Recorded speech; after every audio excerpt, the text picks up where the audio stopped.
here in the Black River in northern Michigan. It's spawning season, which means hundreds of sturgeon are coming into these waters from Lake Huron.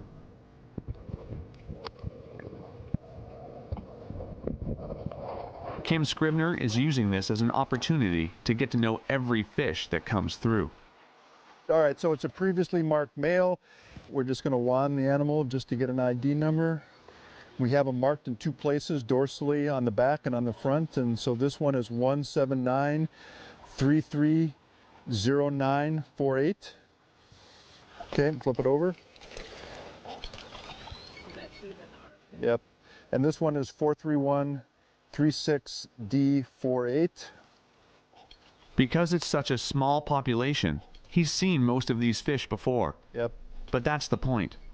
What you are seeing today is something that we've done every year since 2003. With long-lived species, you need long-term data because every year is different. Every year you come here, when they spawn, where they're spawning, the flow rates, the temperatures, really quite different. Pit tag readers are at the entrance and exit of the river, so that Kim will know when each fish comes here to spawn. We're trying to identify the animals in the river visually so we know where individuals are and the group size and what they're doing and where they are at all times they're in the river. So we use these Floyd tags. They're like little pieces of spaghetti and they're different colored. So we mark the males on the right and ladies left. The first one in the position gives us an idea of whether it's an early or late spawning animal. And then the second and third tags is the individual specific tag color. So this one is white, gray, orange, orange. And so while the fish is in the water with the divers or us, as we're wading through the rivers, we don't have to handle the fish again. We can just look at the fish and say, that is white, gray, orange, orange. And we can say, oh, he's here today. He was someplace else with other groups of fish some other days. So we have an idea of movement patterns. And we're just measuring at different places to find the fattest part of the girth. That was 129 and 141 centimeters. That's fork length, total length. Girth is 47. Great. This is a pretty small male, so 130. He's, I don't know, I'm guessing probably 20 years old or so. He's been up here before. How the fish spawn is part of the reason their populations are in trouble. These animals, they're broadcast spawners, right? So the females will release, thousands of eggs, and the males are jockeying for position. They're just stacked up on themselves. The males are trying to induce the females to spawn, and at the same time, they're trying to shove their way into a little bit closer position. So when the female does release the eggs, the male releases the sperm. It's a very inefficient fertilization system. Almost all the populations that are spawning in the Great Lakes are much smaller than normal. So you have so few individuals spawning that there just isn't the gametes, the male gametes. So a lot of the females' eggs go unfertilized.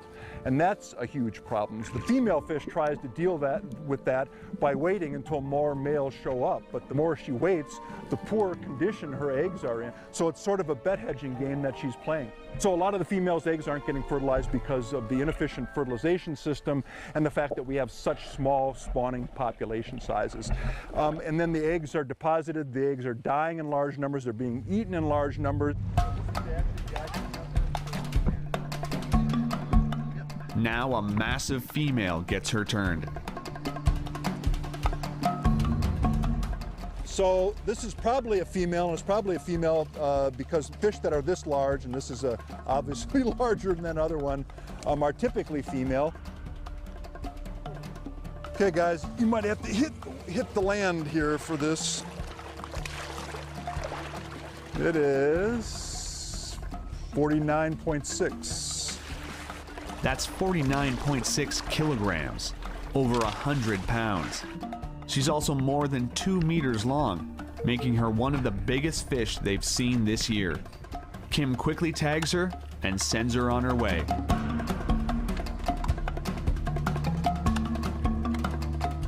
All right, she's good to go.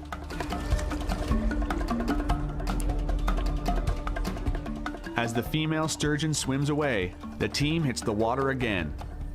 But they don't have to go far before they pull up another big fish. one that's already been through the spawning grounds this year.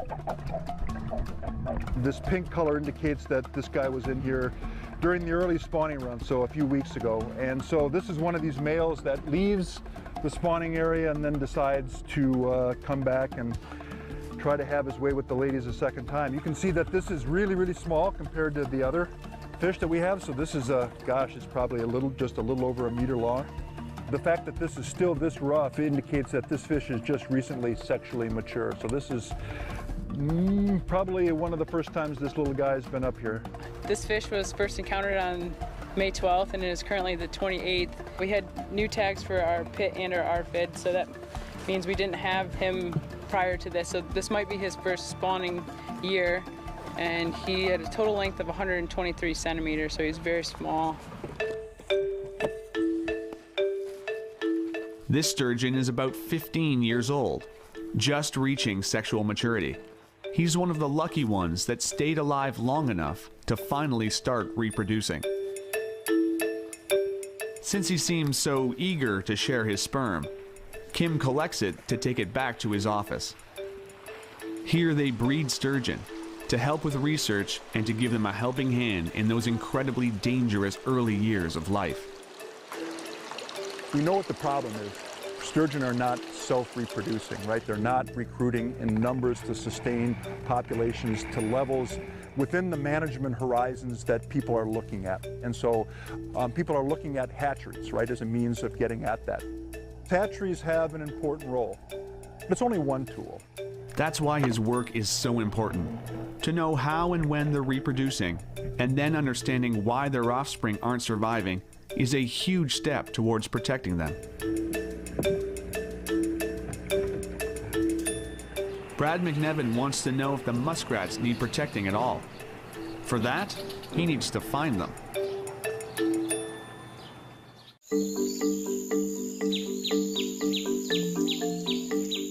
Brad McNevin is searching for muskrats on the Bay of Quinte in Lake Ontario.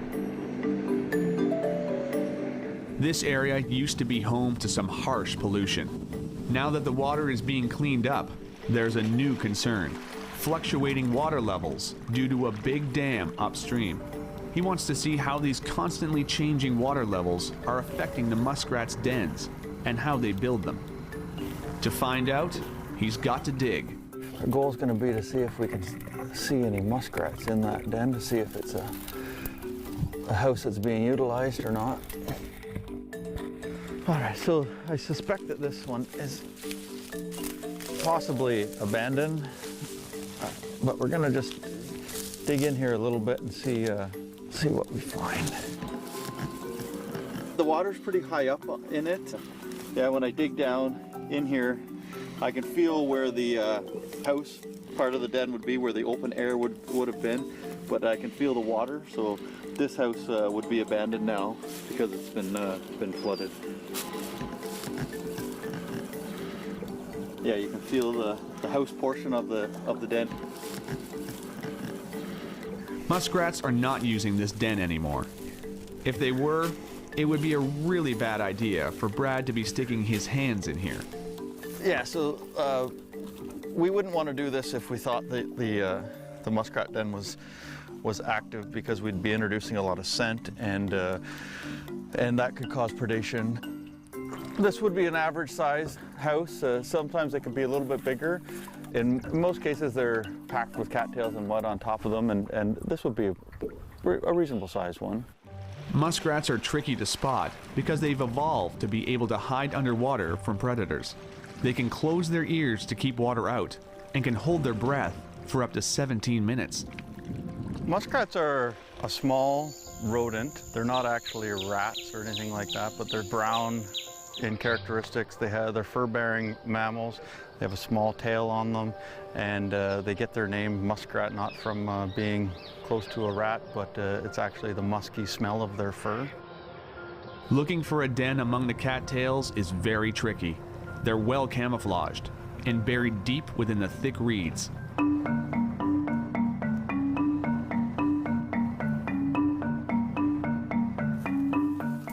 They have a network of channels under here. Oh, I just saw one. There's lots of activity right here. It may have in fact been a beaver that I saw. I saw it briefly go underneath the cattails in one of the pools. That's a den right there.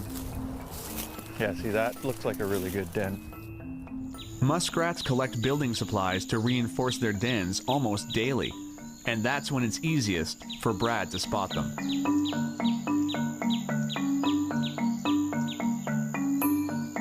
I think that's definitely a muskrat. Swimming along right along the edge. That's really great to see. It's good news for the water in the area. It means the levels are consistent and the quality is still improving.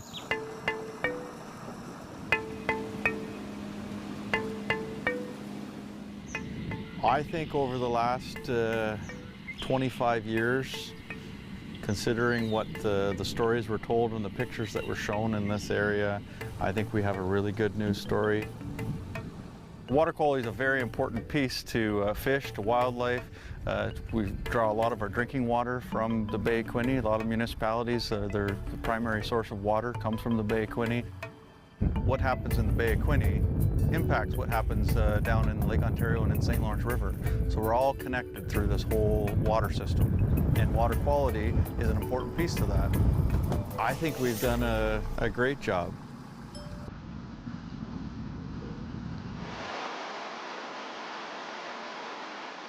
Over on the Black River, Kim's team is letting go of the last sturgeon of the day.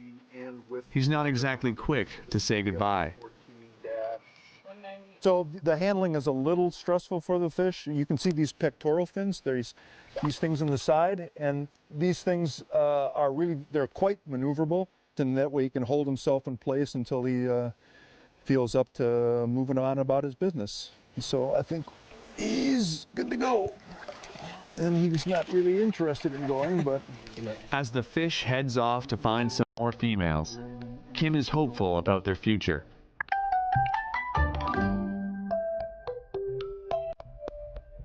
I think there'll be more of them. I think they'll be in more places. I think that the more abundant they become, the more their role within the system will be noticeable.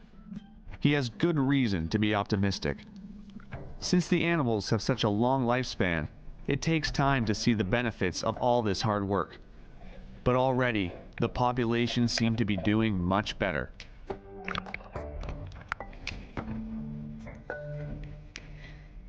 You have to have an understanding that with a species with an ecology like that, things aren't going to happen overnight. The populations that are now starting to recover because we now have cleaner water because of the Clean Water Act. We now don't have the excessive exploitation. Dams are still a huge problem. Climate change is a current and emerging problem, I think, for fish and a lot of species in the Great Lakes and elsewhere.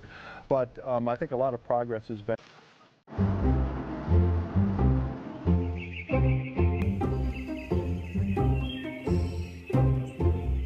Here on Isle Royale, Rolf Peterson is trying to keep track of the moose and the wolves living on this remote island. He's trying to analyze how healthy the moose population is. For that, he needs to scour the island for bones. At 72 kilometers long, it's a huge chunk of land for one person to watch. So he recruits volunteers to come give him a hand. I work as a data programming guy in healthcare in Jackson, Michigan. But this week, I'm taking a week of my valuable vacation so I can lead groups of volunteers off trail, and we're looking for dead moose. And when we find them, we do a little backcountry CSI and we bring certain bones back. Bone! Oh! What you got? It's a scapula. Drop packs, guys, and let's spread out and search around here. We'll probably find some of the other bones. They're on the lookout for three particular bones: the skull, the mandible or jawbone, and the metatarsus, which is a bone in the foot.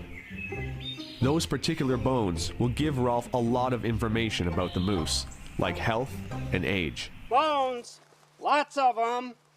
Where you at, Larry? Toward the ridge. Okay. It's definitely a wolf kill. We've got the bones spread out here. We got some of the ribs are chewed quite a bit. Yeah, they were taking a nice tasty lunch here.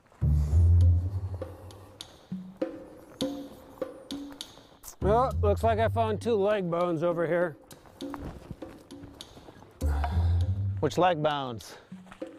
I really don't know my bones as well as you do, so. Okay. Back leg, femur, tib fib. Okay. Keep looking, we need the skull. You got a spread over here. Some vertebrae, some ribs. Oh, we got the pelvis. Good work, good work. So how's the pelvis look? Has it got any arthritis? That may be a little bit right there.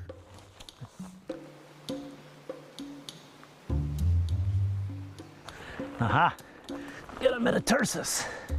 So this one's been chewed on, but from the metatarsus we can tell roughly how healthy and how big the moose was. So this is a keeper.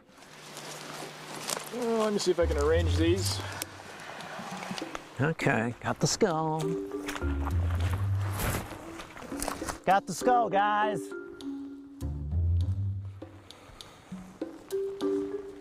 So this is definitely a wolf kill. The bones are scattered about. We found the bones probably over a spread of a good 200 feet. We haven't found all of them. A lot of the bones, especially the ribs, have been chewed, so the wolves were definitely quite hungry. This particular bull was not very old. The teeth have not been worn down a lot, and the pelvis is not showing a lot of signs of arthritis. So it's a little curious that they had a chance of pulling down a bull moose at some point, probably in the winter or early spring, because there's no antlers growing on the skull at this point. So it might just been starving a little bit towards the end of winter, but for some reason it was weakened and the wolves decided they could take this particular moose down. And they ate pretty much all of him, and we can't find all of him. And that's fairly typical of most of the wolf kills. You don't find all the bones. Okay guys, go find another moose. Spread out in a picket line. I got us on a bearing of 210. This team will be out in the woods for a whole week, hunting for bones. Over the 13 or 14 years that I've been doing this, I have probably found 90 to 100 moose that have contributed to the project.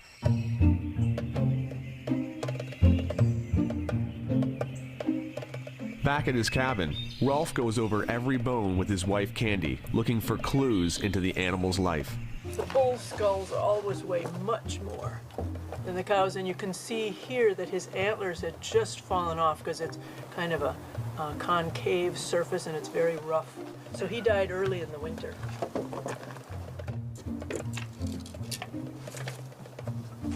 That's this guy? Yep. Okay. They match. All right. And then that goes there. Yeah.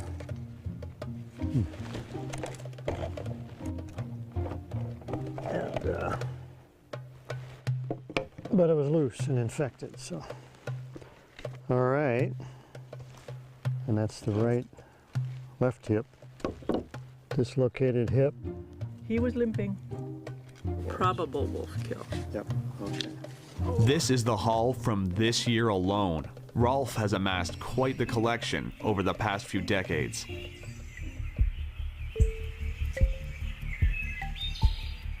Well, this is certainly the world's most unique collection and the biggest collection of antlered moose skulls.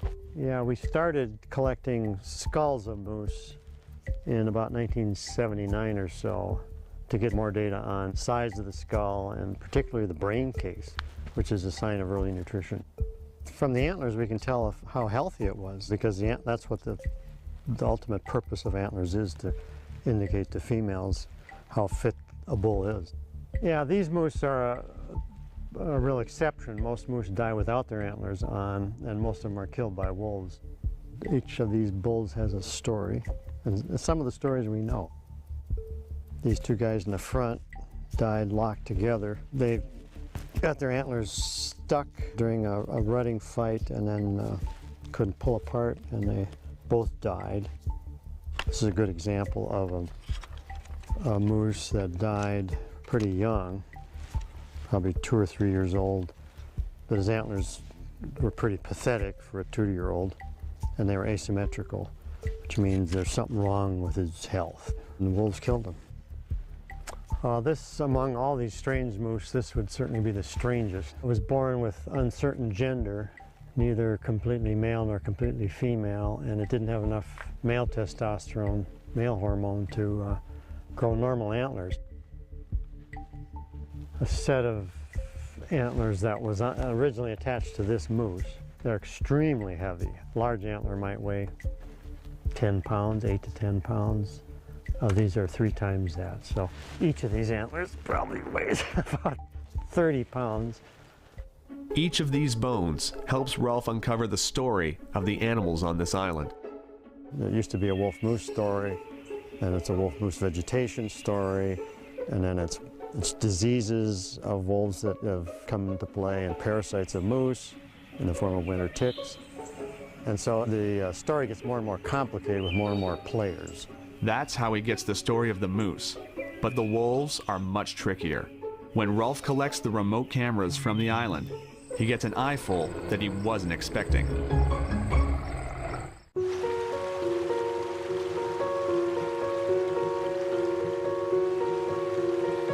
On Isle Royale, Rolf Peterson has just collected footage from his remote cameras around the island. Wolves are incredibly difficult to spot in the wild, so this footage is crucial. It's the first time he's seeing these wolves up close in months. This is really the only way we see up close the wolves behaving normally, like there's an adult, one of the males or females. We'll never see it, that wolf, up close. This is my first time through what we picked up this winter. It's a fox. That's mostly what's going on. And it had just snowed, so they're having to dig it all out. Ooh, wolf, okay. That's what we want. If I can tell who it is, that's nice. All I know is this is a pup. Probably another pup. There's 3 pups in this pack. Okay, that's the collared wolf. In his case, he's a non-breeding adult. His sister is the breeding female, and the male is a distant relative, a more distant relative. Sometimes you can see their femur protruding. No, this one looks fine. By the time pups are 9 months old, they have to take their place last in line.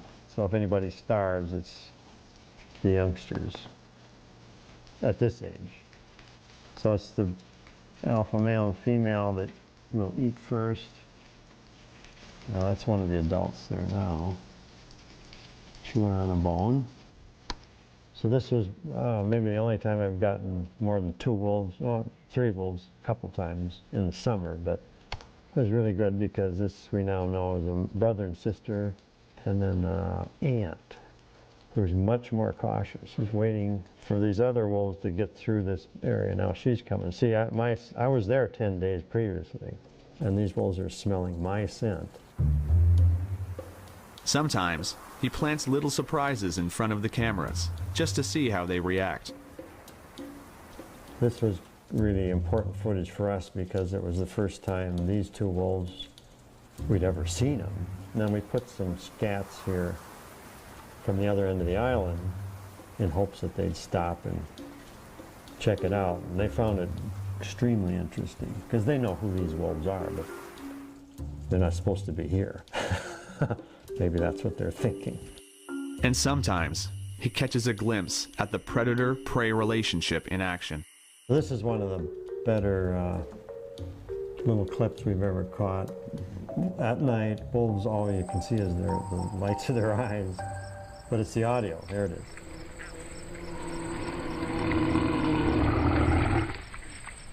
There it is. That's a moose growling at these wolves to intimidate them.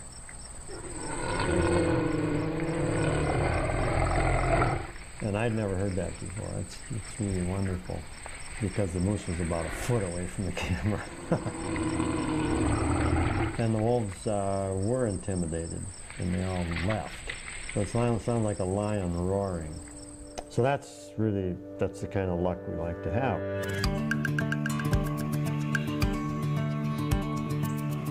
For now, the wolves of Isle Royale still have a fighting chance. But Rolf doesn't want to leave it up to chance this time. He's pushing to introduce new wolves to the island, a pair of them, to boost the current population. John Bustich and I, we share the directorship of the study. We've both advised strongly that putting wolves here from the mainland would be a pretty smart thing to do in terms of conserving the present population of wolves and conserving their position here on the island as an apex predator, and mostly keeping a lid on this moose population, because once that population bomb goes off, yeah, there's problems. It's a foggy, rainy morning on Isle Royale. Jeff and the other visitors are on their way home after a week out in the wild. Of the 4 teams, we found, I believe, about 19 or 20 different moose. We've got a lot of data for the project, and most of us are probably happy to be going home so we can get some nice dry clothes and a warm bed that we're used to. The wolves are definitely an important part of the identity of Isle Royale, I think. Just the chance to be off trail or on trail and hear the wolves at night, because they do howl, and that does add a certain flair to the island that you're not going to get if the wolves are gone. And it's nice to know Isle Royale's here, and we're lucky enough to be able to come back year after year.